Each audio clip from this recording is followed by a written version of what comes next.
Olá, tudo bem com você? Espero que sim.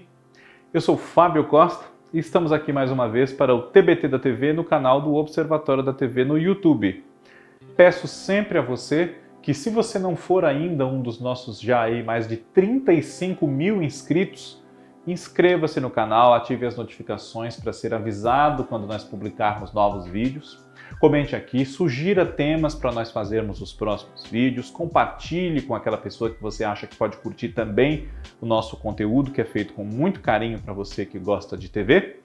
E assista também a Olhar Latino com o Cadu Safner, aos vídeos da Kaká Novelas, o João Márcio falando de A Fazenda, outros vídeos meus aqui de segunda a sexta, sempre um diferente, e muito mais no nosso canal. 20 anos atrás, portanto em 2001, um dos maiores fenômenos de repercussão da televisão brasileira, nesses 71 anos que ela já completou, teve o seu lugar, com estreia no dia 28 de outubro daquele ano e término em 16 de dezembro. Esse programa durou apenas 7 semanas no ar e marcou para sempre a história da nossa TV. Eu estou falando de Casa dos Artistas, que não foi o nosso primeiro reality show, mas sem dúvida foi o que inaugurou um formato muito replicado nesses 20 anos, que é o de confinamento de pessoas famosas, como nesse caso, ou não, ou mesclado, como tem sido ultimamente o Big Brother Brasil, numa casa ou numa fazenda, num ambiente qualquer, e dando ali vazão aos conflitos entre eles nesse estado de confinamento, que é antinatural, mas também cumprindo provas, disputando prêmios entre eles, a liderança do grupo por um determinado período, que dá certos privilégios a um participante ou outro. E, claro, no caso desses personagens célebres da televisão, do cenário artístico, enfim, é um quê a mais para o público querer acompanhar como é que eles se comportam no dia a dia, embora, claro, não fosse 100% espontâneo, porque eles sabiam que estavam sendo filmados o tempo todo. Isso era uma grande novidade. Até aquela ocasião, o público estava se acostumando a esse formato do reality show, como ele é chamado, através de notícias sobre programas desse gênero pelo mundo afora, nos nossos cadernos de TV. Pois é, a gente comprava o jornal na banca e lia o jornal impresso mesmo, gente. Domingo, caderno de TV. Para você que é mais jovem, pode parecer uma coisa meio fora de sintonia, mas acontecia. E os primeiros programas do formato de a gente acompanhar uma determinada realidade, um recorte ali, com participantes disputando um prêmio. O maior exemplo anterior à Casa dos Artistas na nossa televisão é o No Limite, cuja primeira temporada foi exibida pela TV Globo no ano 2000 e que tem inspiração num formato clássico que nesses mais de 20 anos marcou presença pela televisão em vários países do mundo, que é o Survivor. Pois bem, Casa dos Artistas surgiu da intenção do SBT de fazer uma parceria com a produtora de conteúdo Endemol, responsável pelo Big Brother, e trazer esse formato, esse programa para a TV brasileira, no ano de 2001, ali de 2000 para 2001. Estava tudo certo e o Big Brother, por muito pouco, não foi do SBT. Um dos grandes responsáveis pela negociação foi Alfonso Aurim, que era um portador de cargo importante, um superintendente do SBT naquela altura. Esteve por trás de outros projetos nessa mesma época, como, por exemplo, o Show do Milhão, que agora voltou com o patrocínio do PicPay. Pois bem, na última hora, Silvio Santos mandou interromper a negociação. Por quê? Conforme surgiu nas conversas a possibilidade de outros formatos da produtora também serem adquiridos pelo SBT, e de um determinado número de edições do próprio Big Brother Brasil, da própria versão do Big Brother que seria feita pelo SBT, o contrato de repente mudou de valor, dobrou o valor e Silvio Santos mandou acabar com tudo. Mas ele gostou muito da ideia e quis utilizá-la, adaptá-la. E aí, durante cerca de 2 meses anteriores a esse 28 de outubro, que marcou a estreia do programa, uma equipe muito diminuta, com menos de 10 pessoas que sabiam do projeto, começou a preparar tudo na surdina para que o programa estreasse o mais breve possível e em segredo. Enquanto isso, a Endemol prosseguiu as negociações com a TV Globo. Muito que bem. Silvio Santos comprou uma casa muito próxima da própria casa dele, no bairro do Morumbi, na zona sul aqui de São Paulo. Pagou, se eu não me engano, 5 milhões de reais, o que é uma grande quantia hoje, e naquela época valia mais ainda. E começou-se a preparar o programa e a conversar-se com artistas que se acreditava que pudessem ser legais para aquele projeto, uma absoluta novidade na nossa televisão. De 250 nomes inicialmente selecionados, a peneira chegou a 25 e desses 25 foram escolhidos os 12 que efetivamente entraram na casa. Uma curiosidade é que entre os artistas que foram selecionados, mas acabaram não entrando, está pelo menos um nome de artista que acabou entrando, mas numa outra temporada, a segunda, que é o da Susana Alves, a nossa tiazinha daqueles tempos. Susana, por muito pouco, coisa de 3, 4 dias antes da estreia, quando ela tinha que assinar o contrato e guardar o sigilo, ela ficou com muito medo daquela empreitada, acabou não aceitando. E no lugar dela foi convidada a atriz de teatro, aquela época muito pouco conhecida, Bárbara Paz. Susana, depois que viu o que era o programa e como ele deu muito certo, aceitou participar da segunda temporada. Não venceu-a, mas ficou marcada também na história desse programa. Nesse TBT nós vamos nos ater à primeira de todas, apenas, a de 2001. Tá? Houve outras 3, 2 em 2002 e uma em 2004. A segunda foi só com artistas, novamente. A terceira mesclou artistas e supostos fãs deles. E a quarta foi composta de atores que tentavam uma chance na televisão e chamou-se, inclusive, Casa dos Artistas Protagonistas de Novela. Nessa, o público acompanhou a preparação, os exercícios da prática do dia a dia de ator, para que o vencedor fosse laureado com um papel numa novela do SBT e um contrato de 1 ano com a emissora. E quem ganhou, a Carol Rubner, não foi protagonista de novela nenhuma no SBT. É bom que se lembre, né? Muito bem. Os 12 participantes que acabaram entrando na Casa dos Artistas em 2001, no mais absoluto sigilo, ninguém fazia ideia do que seria aquele programa. Começou a ter umas chamadas no ar para uma novidade que haveria no domingo no programa Silvio Santos, mas não se dizia o que era, nem que era reality show, nem nada disso. Esse conceito do reality show era uma coisa muito nova. Não havia a total ciência de como funcionava, do que era aquilo. Nós não havíamos vivido a experiência de assistir como hoje temos a Fazenda todo ano, o Big Brother todo ano, 4 Casas dos Artistas, como eu disse, e outras empreitadas. Então, gerou uma curiosidade. E aí, no domingo à noite, o Silvio Santos apareceu e explicou o que era o programa e começou a apresentar os artistas selecionados, que foram os seguintes. Para não esquecer de nenhum, eu até anotei aqui. Vamos lá. Alessandra Scatena, que era assistente de palco do Gugu Liberato, àquela altura no SBT. Já havia muitos anos que ela trabalhava como assistente de palco do Gugu naquela época, desde a adolescência dela, 13, 14 anos de idade. Leandro Lear, do Arte Popular, cantor e compositor. Núbia Oliver, modelo. Nana Gouveia, também modelo.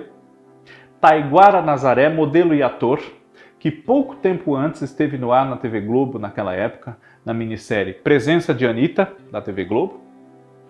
Matheus Carriere, ator de vasta carreira, que naquela ocasião tinha mais de 20 anos de carreira, tinha feito cerca de 20 novelas, enfim.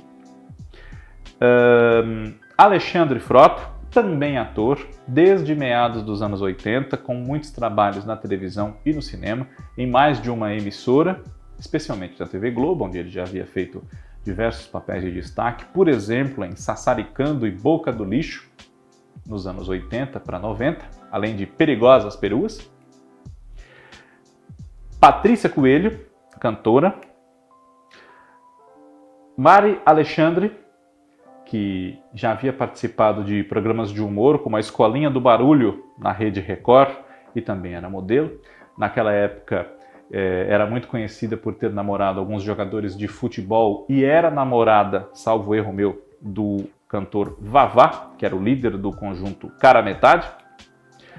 Supla, músico, ator, filho de dois políticos de muito destaque aqui no cenário brasileiro, o senador Eduardo Suplicy e a então prefeita aqui da nossa cidade de São Paulo, Dona Marta Suplicy, e a Bárbara Paz, que eu citei. Essa ordem dos participantes que eu usei, ela foi da eliminação, da saída deles do programa. Mas há uma particular... Eu pulei uma pessoa aqui, que é o Marco Mastronelli. Marco Mastronelli, que também era ator e modelo, e havia participado, se eu não me engano, por exemplo, da novela Serras Azuis, na Band, em 1998. Ele foi o segundo eliminado da casa e a terceira pessoa que saiu, depois do Leandro Lear. Leandro Lear pediu para sair. Ele, na ocasião, tinha um filho recém-nascido, bem bebê, pequenininho, e estava com muita saudade do filho. Desde os primeiros dias de confinamento, ele não interagia muito com os outros colegas de Casa dos Artistas, dormia bastante. Ele talvez fosse o que hoje o público chamasse de planta no programa. E o Leandro acabou pedindo para sair. E saiu, claro, foi compreendido o seu motivo para querer sair. Então, quem concorreu efetivamente ao prêmio de R$300 mil após os 50 dias previstos para o programa durar, foram então 11 pessoas somente. As 5 últimas pessoas, os que disputaram na final com a preferência do público esse prêmio de R$300 mil, foram então o Alexandre Frota, a Patrícia, a Mari, a Bárbara e o Supla. E a Bárbara ganhou. Supla foi um grande favorito do programa. Ele havia acabado de fazer uma participação de alguma extensão, entrou no meio e ficou na novela das 7 da TV Globo, As Filhas da Mãe, não. Um Anjo Caiu do Céu. E uma coisa que tumultuou a preparação da Casa dos Artistas, além da grande pressão por sigilo, os próprios profissionais envolvidos no projeto, eles eram levados até a casa em carros com insufilme nos vidros para que não fosse possível identificar o caminho que estava sendo tomado para chegar lá. Entre esses profissionais, curiosamente, havia uma figura que hoje é responsável por muitos sucessos nesse setor do reality show e do talent show na Record TV. E aproveita muito esse know-how, essa experiência dele no SBT e também na MTV para desenvolver os seus projetos, que é o diretor de A Fazenda e de outros programas, o coordenador geral dos realities da Record TV, Rodrigo Carelli. Ele dirigiu Casa dos Artistas. Esteve envolvido intensamente em tudo que foi necessário para manter o sigilo, a novidade, preparar o programa para estrear naquele dia 28 de outubro.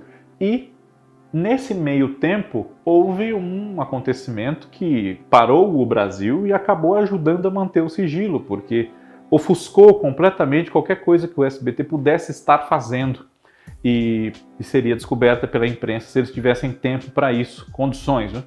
Que foi o sequestro, tanto da filha do Silvio Santos, uma delas, a Patrícia, quanto do próprio Silvio Santos, que foi mantido refém dentro da sua própria casa por um rapaz chamado Fernando Dutra Pinto. Aquilo foi muito coberto por todas as emissoras de televisão, inclusive a TV Globo. Afinal de contas, não havia nem como ser diferente, né? O Silvio Santos é uma das figuras mais destacadas aqui entre os artistas brasileiros, entre os empresários brasileiros também, não só do ramo de comunicação. E isso acabou favorecendo o sigilo necessário à implantação da Casa dos Artistas. Ironicamente, apesar da Casa dos Artistas, nesta primeira edição, ser ao lado de onde aconteceu o tumulto todo da imprensa ali ligada em todos os acontecimentos que envolviam a filha do Silvio e depois o próprio Silvio. A Casa dos Artistas ficou muito marcada por mudanças de regra ao sabor dos acontecimentos. Por exemplo, inicialmente as eliminações se previa que elas acontecessem mais ou menos como no limite, com os próprios participantes votando uns nos outros somente. Logo foi implantado um esquema com o público telefonando e interagindo ao vivo com o Silvio Santos lá no auditório. Ele atendia o telefone e falava: alô, de onde você fala? Como é seu nome? Quem é que você quer que saia da Casa dos Artistas? E isso deu muito certo e todos os domingos, que era o dia da votação e das eliminações, a Casa dos Artistas incomodava demais a Rede Globo. Na época ainda se chamava a TV Globo de Rede Globo. Nos outros dias da semana, até que nem tanto, é bom que se diga. Todo dia tinha uma edição da Casa dos Artistas na faixa de 9 da noite, entre a novela, que era Pícara Sonhadora, e o programa do Ratinho, mas o domingo é que era o calcanhar de Aquiles. Domingo é que era um problema e incomodou o imbatível Fantástico. Até porque esse programa da eliminação durava bastante. Horas, né? 1h30, 2 horas. Passava trechos deles na semana, fazendo exercícios, brigando, discutindo em festas, fazendo comida, se dando bem também, conversando, brincando. Os momentos de tensão e os momentos felizes. Alexandre Frota largou o programa, foi embora, mas ele chamava muita atenção para a Casa dos Artistas. E acabou voltando. Teve um período breve fora da casa, voltou, foi readmitido quando isso supostamente não poderia acontecer e acabou ficando até a final. É muito lembrado como o que a gente pode chamar de vilão da edição, tanto ele quanto Matheus Carriere, esse principalmente por conta de um momento de mais grosseria, de uma explosão de violência que ele teve com Patrícia Coelho. Não bateu nela, mas descarregou a sua raiva ali em objetos, em decoração, enfim. Mas principalmente Alexandre Frota ficou marcado como o vilão e Núbia como a vilã, porque eles faziam articulações para separar, no que com o BBB nós aprendemos a chamar de paredão, o casal que se formou entre Bárbara Paz e Supla. E esse casal deu tão certo que a disputa pelos 300 mil reais não atrapalhou o casal. Até o último programa eles estiveram juntos. Ela terminou em primeiro lugar e ele em segundo. No encerramento da Casa dos Artistas, que foi exibido, como nos outros domingos, ao vivo, houve uma festa para celebrar aquele final, aquele grande sucesso histórico do SBT. Na final, a emissora chegou próxima de 50 pontos de audiência contra apenas 18 da TV Globo. 18? 18. 47-18. E Eduardo Suplicy, Marta Suplicy, os participantes eliminados, eles estiveram ali para celebrar aquela final e aquele grande êxito. Foi um acontecimento realmente muito marcante a Casa dos Artistas, principalmente porque ensinou as outras emissoras como se poderia fazer reality show com sucesso, ainda que com figuras anônimas, como por muitos anos foi o BBB. Só recentemente começou a juntar anônimo com famoso, ou pipoca com camarote, como eles chamam. Mas, seja na Fazenda, seja no BBB, seja onde for, a partir da Casa dos Artistas, com o formato de novela, com figuras como o casal, o vilão, a vilã, o engraçado, o amigo, enfim, E com as regras, com as brincadeiras, com as disputas, com os prêmios que eles podem ganhar, além do prêmio da grande final, tudo ficou como aprendizado e até hoje é aproveitado pelos outros programas desse gênero, inclusive pelo Big Brother. E mais uma vez, Silvio Santos e o SBT fizeram história e incomodaram muito a TV Globo com um programa que chegou a ficar fora do ar por impedimento de eliminar na justiça. Uma batalha na justiça muito intensa entre Globo e SBT que acabou atravancando a Casa dos Artistas depois de 4 edições e até hoje não teve mais. Ventilou-se que haveria uma nova agora, tantos anos depois, mas por hora nada de concreto. E o que a gente pode dizer sem dúvida é que esse é um programa que 20 anos depois nós estamos falando dele porque, de fato, é muito significativo e tem o seu lugar na galeria dos maiores momentos da televisão brasileira. Se não dos melhores, porque isso depende do gosto, mas dos maiores e mais importantes que devem ser celebrados, sem dúvida. A Casa dos Artistas, que fez o gênero reality show trilhar um novo caminho e se tornar mais claro e mais adorado por muita gente numa trilha que vem até hoje. TBT da TV está de volta na semana que vem. Um grande abraço a todos vocês e até lá. Tchau!